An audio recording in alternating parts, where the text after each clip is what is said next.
është një moment jashtëzakonisht kritik për vendin. E them këtu, është një moment kur kushtetuta shteti ligjor janë sulmuar në mënyrën më të egër, më antikushtetuese dhe antidemokratike, është një moment që një vendim gjykate do t'ishte përcaktues për të shpëtuar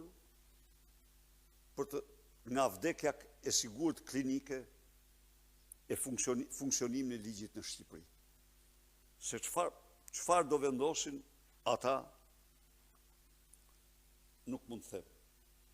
Ajo që mund të them unë këto, që Edi Rama mashtroi publikun shqiptar ndërkombëtar dhe për presion ndaj gjykate, duke cituar Komisionin e Venecias për opinione që ai kur nuk i ka dhënë.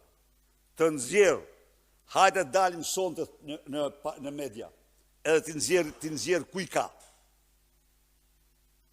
Shkojmë në debat. Ku i ka vendimet e Venecias kundër pezullimit të ministrave? Ku i ka pretendimet e tij se pezullimi është antidemokratik, është jo kushtetues? Në një kohë kur Venecia thot akti i pezullimit është kushtetues. Pra, unë uroj që gjykata mos bjerë viktim e presioneve të gjithanshme mafioze që po bëhen përveç saj që keni dëgjuar ju, presionet jashtëzakonshme më thonë burime të ndryshme, po bëhen mbite. Unë nuk e di se çfarë do vendos ajo nesër. Por çdo tezë e shtruar nga Edi Rama, jo, nuk ka ndodhur në Europë, ja ku janë zinxhiri pafund atyre që janë pezulluar. Jo, është antikusht, jo, ka thënë Venecia, asnjë fjalë Venecia. Gënjeshtër. Sepse kjo do t'ishte gjë më madhe për vendin. Absolutisht Edi Rama s'do mund ta mbrojë vjedhjen e tij.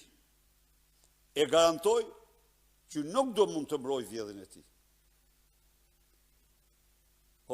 Edi Rama po përpiqet të mbrojë vjedhjen e tij, por nëse gjykatat nuk veprojnë, do veprojnë qytetarët. Andon Kello nga BC News. Zoti Berisha, Partia Socialiste ka propozuar ndryshime në reformën në drejtësi. Ka çuar në parlament